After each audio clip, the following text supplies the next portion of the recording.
that, like, thinking it's abstinence or it's just a bunch of virgins who can't get any.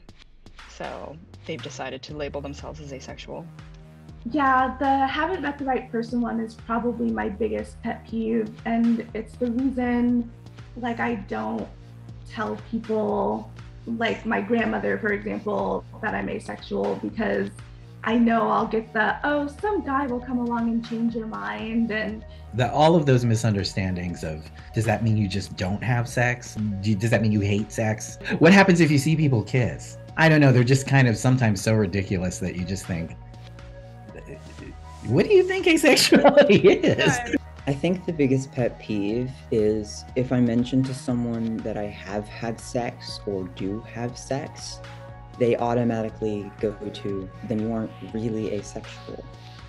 First of all, say if you were just gay, as I am, you spend your whole life not knowing that, you're probably going to have lots of different kinds of sex before you realize the way you feel. That's a very common experience.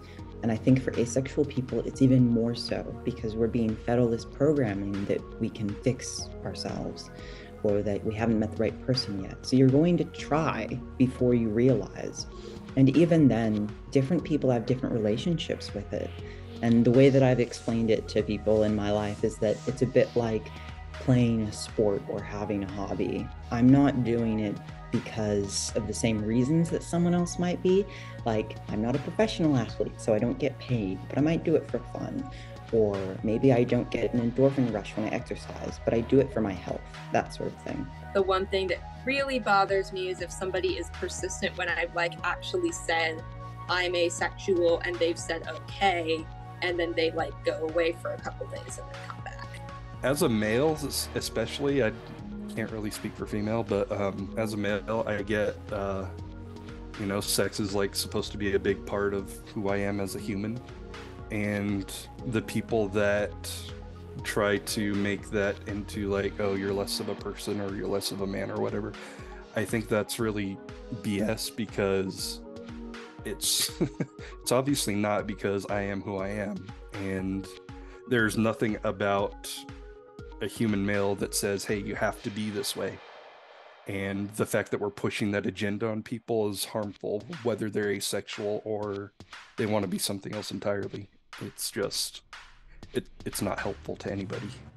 My biggest pet peeve about other people and their misconceptions about ace people is that we're all the same. None of us have sex. Like I said before, the whole like, we are a robot, we don't need human connection. Doctors not getting it, and exclusion within LGBT plus spaces of asexuals, not just ace spectrum people, but non-binary people, all these exclusionary tendencies within the community. No, we're stronger together. And all it takes is some effort to listen, to understand each other's experiences.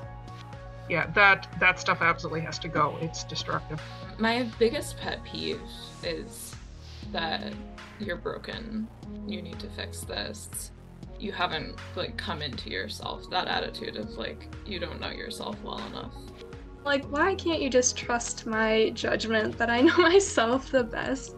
My biggest pet peeve is probably just the thought that somehow we're some form of broken, whether it's our hormones or that's not right, or just that we're not valid people and that's not a valid way to live, or that there's something inherently wrong with it.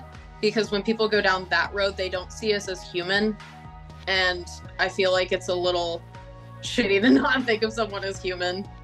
Dehumanizing asexual people, kind of the comparison with aliens or with robots, or having a lot of asexual characters in media being aliens or robots. I think that's a big thing for me to... But you're gonna die alone, and aren't you lonely? Well, I think maybe I've heard it a few times from older family members, but then also not too negatively, so more like a concern, in a concerned sort of way, which then again I don't mind too much. And I can also just say no, like it's fine.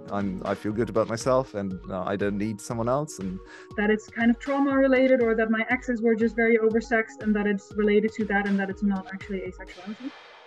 Like, I've never been sexually attracted to someone, so I'm asexual. You know, it's that easy. The fact that people would say there's still someone out there for me, or you just haven't found the right person, because it's just so I just don't know how to understand that.